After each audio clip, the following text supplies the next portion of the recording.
የአማራ ፋኖ ብሔራዊ ኃይል በተለያዩ ቦታዎች ድል ማስመዝገቡ ተሰምቷል። ዝርዝር የውጊያ መረጃዎችን ከጦር ግንባር እናስደምጣችኋለን። የአማራ ፋኖ ከባድ ማስጠንቀቂያ ሰጥቷል፣ እርምጃም ወስዳሉ ብሏል። በቆይታችን ወደ እናንተ ይደርሳል። አርበኛው የአገዛዙን ጦር አንበርክኮ በጀግንነት ተሰውቷል። ጦሩም ደም እንደሚመልስ አሳውቋል። የመረጃችን አካል ነው። በቤሻንጉል ጦርነት ስለመቀስቀሱ ተነግሯል። ክልሉ ለም መሬቱን ወደ ኦሮሚያ ለመጠቅለል ነው ብሏል። ዝርዝሩን ይዘናል። እነ ክርስቲያን ታደለ አደጋ ላይ ወድቀዋል። ለህዝቡም ጥሪ አቅርበዋል። አሜሪካ ብልጽግናን አስጠንቅቃለች። ሲኖዶሱም ተጠልፏል። አብራችሁን ስትቆዩ ሙሉ መረጃውን ተሰሙታላችሁ። ሰላም ጤና ፍቅር በያላችሁበት ይድረሳችሁ። ውድ የብላክ ላይን ሚዲያ ቤተሰቦቻችን በተሰሟቸው እናንተን ይመጥናሉ ብለን ያዘጋጀናቸውን እነዚህንና መሰል መረጃዎችን እንደሚከተለው በዝርዝር ይዘን ስንቀርብ የሚባክኑ ደቂቃዎች እንደማይኖሩ በመተማመን ነው። አብራችሁን ቆዩ።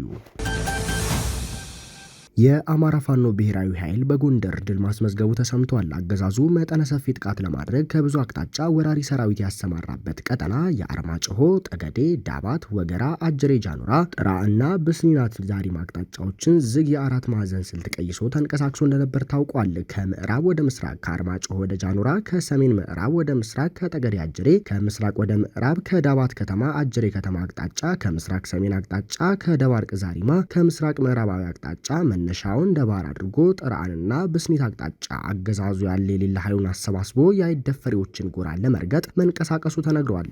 በአማራ ፋኖ ብሔራዊ ኃይል በራስ አሞራው ኮር ሰሜን አምባራስ፣ ጭና፣ አያሌው ብሩ፣ ሰሜን ብርቅዬ፣ ራስ ደጀን፣ ደብጠለም፣ ተከዚ ክፍለ ጦሮች እንዲሁም ከኮሮ ውጪ ከጎቤ ክፍለ ጦርና ዘራይ ክፍለ ጦር የተወጣጣ የፋኖ ሰራዊት የመጣውን የመንግስት ጦር በየገባበት ግንባር ከአፈር እየቀላቀሉ እጅግ አንጸባራቂ የአውደ ውጊያ ድል በየግንባሩ አስመዝግበዋል ተብሏል።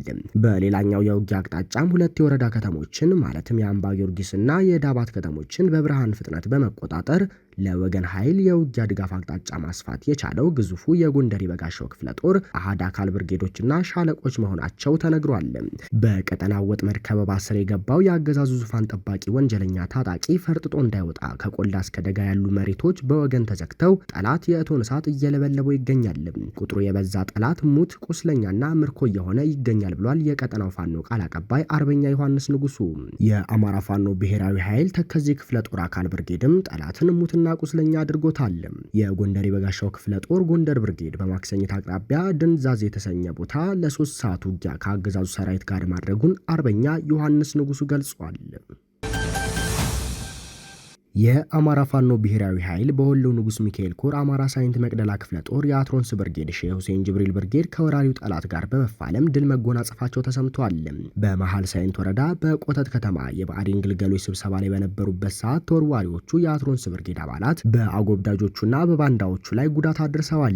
የባንዳ ስብስብ የሆኑትን የብአዴን ሰዎች ህዝብን ሰብስበው በማስፈራራትና በማወናበር ላይ በነበሩበት ጊዜ በተከፈተባቸው ድንገተኛ ተኩስ ያሰቡትን ሳያደርሱ እግሬ አውጪኝ ብለው ወደ መሸጉባቸው የወረዳ ከተማ ዴንሳ የፈረጠጡ ሲሆን በዚሁ ፈጣን ማጥቃት የሚሊሻ ጽሕፈት ቤት ኃላፊውን ጨምሮ 3 ቅጥረኞች ወደ ከርሰ መቃብር ወርደዋል። ቁጥራቸው ያልታወቀ ወዳደር ሚሊሻዎችም ቁስለኛ ሆነዋል። ሼህ ሁሴን ጅብሪል ብርጌድ ሙሳፋ ሻለቃም ወራሪውን ጠላት በደፈጣ ውጊያ አደባይተዋለች። ከደብረ ዘይት ከተማ ወደ ማሻ ከተማ በላንድ ክሮዘር መኪና ሲንቀሳቀሱ የነበሩ የኦህዴድ ብልጽግና ስልጣን ጠባቂ ወራሪ ቡድን ጨረፌ በምትባል ቦታ ላይ ሙሳፋ ሻለቃ ባደረገችው ደፈጣ ከፍተኛ ሰብአዊ ኪሳራ ያደረሰችበት ሲሆን በደፈጣ ጥቃቱ 7 ቅጥረኛ የወራሪ ቡድን አባላት እርምጃ ተወስዶባቸዋል። ከ5 በላይ የሆኑት ደግሞ ቁስለኛ ሆነዋል። የኦህዴድ ብልጽግና ወንጀለኛ ቡድን የአማራ ብቸኛ መድን የሆነውን ፋኖ የማይጨበጥ ሲሆንበት ህዝብ ላይ አሉታዊ ጫና ማድረጉን አጠናክሮ ቀጥሎበታል። እስር፣ እንግልት፣ ማስፈራራትና ማዋከብ ግንባር ቀደም ተግባሩ ሆኗል ሲል የአማራ ሳይንት መቅደላ ክፍለ ጦር ቃል አቀባይ ገልጿል። የአማራ ፋኖ ብሔራዊ ኃይል በጎጃም ቀጠና የ5ኛ ራስ ቢትወደድ መንገሻ ቲከም ክፍለ ጦር አረንዛው ዳሞት ብርጌድ ማስጠንቀቂያ ሰጥቷል። አገዛዙ አማራን እንደ ህዝብ ለማጥፋት የሀገሪቱን ሰራዊትና በምድር በሰማይ አሉ የሚባሉ አውዳሚ የጦር መሳሪያዎችን በመጠቀም ህዝብን በጅምላ እየገደለ እየዘረፈ እያወደመ ከፍተኛ ወረራ ላይ መሆኑ የሚታወቅ ነው ያለው ብርጌዱ የአማራ ህዝብ ቀድሞ በነቁ ልጆቹ እየተመራ ጨፍጫፊውንና አውዳሚውን ስርዓት እየተፋለመ በርካታ አካባቢዎችን በመቆጣጠር የራሳችንን አስተዳደር ገንብተናል ብሏል። አገዛዙ ከፊት ለፊት በሚደረጉ ብርቱ ተጋድሎች ትልልቅ ከተሞች ሳይቀር ለቆ መፈርጠጡ የማይቀር ሀቅ መሆኑን ገልጿል። ስለሆነም የአገዛዙ ቡችሌዎች ገንዘብ ባጠራቸው የሚኒሻና የራሳቸውን ደሞዝ ባሳሰባቸው ጊዜ የፍኖተ ሰላምን ከተማ የህዝብን መሬት በጨረታ ስም እየሸጡ ይገኛሉ ነው ያለው። ትግል ከተጀመረበት ዕለት ጀምሮ በማንኛውም የጨረታ ሂደት ከፍኖተ ሰላም ይሁን ከሌሎች ከተሞች መሬት የተቀበላችሁ ገንዘባችሁ ከንቱ መባከኑ ብቻ ሳይሆን በህጋችን ከአገዛዙ ጋር በማበር ተጠያቂዎች ናችሁ ብሏል። ፍኖተ ሰላም ይሁን በሌሎች ከተሞች ላይ በጨረታ ቦታ የወሰደን ሰው መሳሪያ ይዞ ከሚገድል ሚኒሻ ለይተን የማናየው መሆኑን ማስገንዘብ እንፈልጋለን ሲልም ገልጿል። በሌላ የቀጠና መረጃም የአገዛዙ ካድሬዎች የደጋዳሞት ብርጌድ ሰብሳቢ አርበኛ ዳሞት አለህኝን እናት ማሰራቸው ተሰምቷል። በሞተው አባቷ ቀብር ላይም እንዳትገኝ አድርገዋል ነው የተባለው። ይህንን አስመልክቶ መልእክቱን ያጋራው አርበኛ ዳሞት ትግሉ በፈተናችሁና የፋኖን በትር መቋቋም በተሳናችሁ ቁጥር ወላጅ እናቴን ማሰርና ማሰቃየት መፍትሄ መስሎ ከታያችሁ ቀጥሉበት ብሏል። ወትሮም የአርበኛ ቤተሰብ የአርበኝነት ዋጋ መክፈሉ የኖረ ልማድ ነውና የኔ ቤተሰብም የሚከፍለው ዋጋ ለትግሉ ከሚከፈሉ መስዋዕትነቶች እንደ አንዱ እቆጥረዋለሁ እንጂ በማደርገው ትግል አልጸጸትበትም። ምክንያቱም እኔ የወጣሁት የቅርብ ቤተሰቤን ነጻ ለማውጣት ብቻ ሳይሆን ቤተሰቦችን የሚያሰቃዩትን አውራ የባንዳ ግልገሎችን ጭምር ነጻ ለማውጣት ስለሆነ ነው ያለው። በሞተው የአያቴ ቀብር ላይ እንዳትገኝ ብቻ ሳይሆን አባቷ መሞቱን እስር ቤት ያረዷት ጠላቶችን ጭምር ነጻ ለማውጣት እታገላለሁ እንጂ ከትግሌ የሚያቆመኝ ብቻ ሳይሆን አንድ ስንዝር እንኳን የሚጎትተኝ አንዳች ነገር አይኖርም ብሏል። የአማራ ፋኖ ብሔራዊ ኃይል በሸዋ ደራ በፈቃዱ በላይ ክፍለ ጦር ባደረገው ከፍተኛ ጦርነት የክፍለ ጦሩ ፋይናንስ ጀግናው ካሱ መሐመድ ለአማራ ህዝብ ህልውና ተሰውቷል። የአማራን ህዝብ ከኦሮሞ ብልጽግናና በጫካ ስሙ ደግሞ ኦነግ ሸኔ ብሎ ከሚጠራው ጸረ አማራ ስብስብ የደራ አማራን በመታደግ ታሪካዊ ጀብድ ሲሰራ የነበረ ጀግና ነው ተብሏል። ከፋይናንስ ባለሙያነት በተጨማሪ የጦር ጠበብትና የፖለቲካ ሊቅም እንደነበረም ተነግሯል።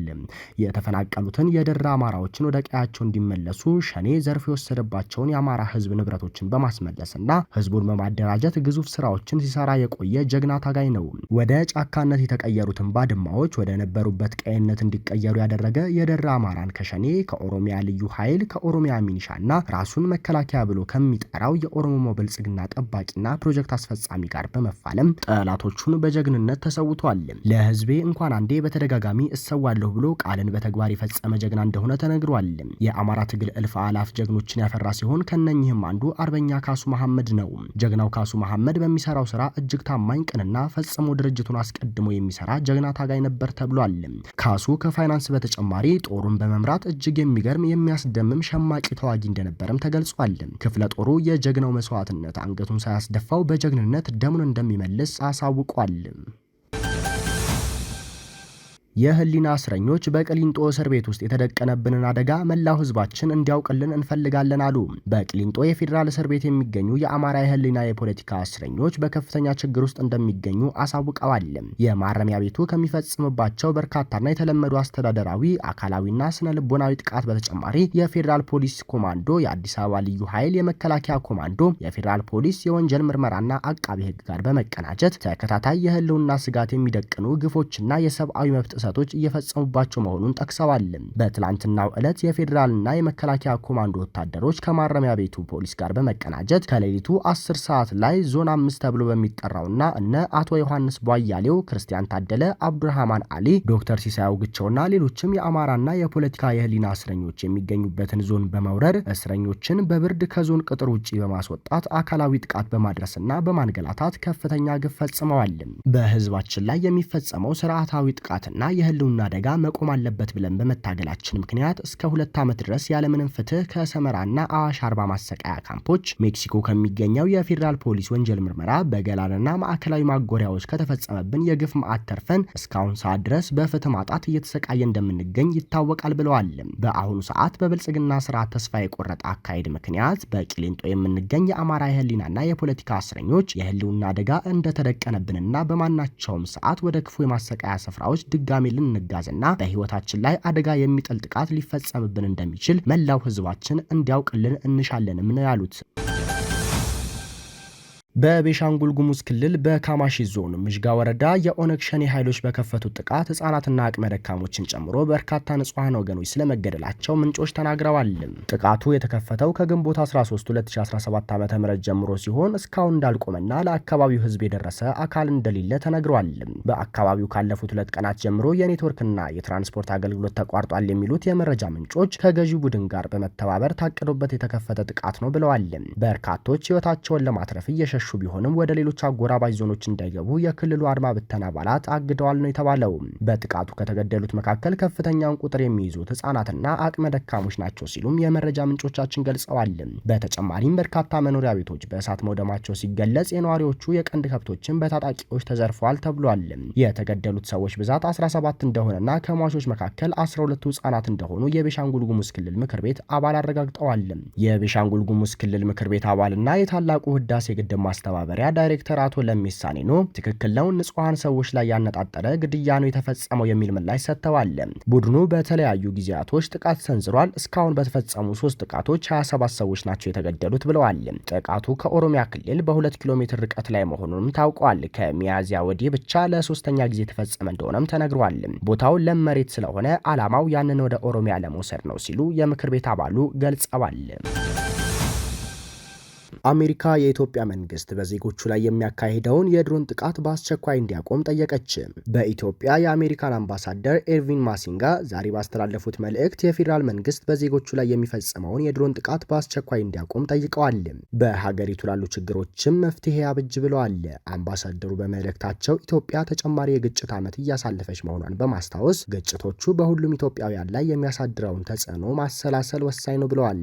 የኢትዮጵያ የእርስ በርስ ግጭቶች ዘላቂ መፍትሄ ለማምጣት ለህዝቦቿ ቅድሚያ ትኩረት መስጠት ይሻላል ያሉት አምባሳደሩ የተፈናቀሉ ዜጎች ወደ ቤታቸው እንዲመለሱ በማድረግ ህጻናት ትምህርታቸው እንዲከታተሉና የጤና አገልግሎት እንዲያገኙ በማድረግ ህገወጥ አሰራሮች ሊወገዱ ይገባል ሲሉ አስታውቀዋል።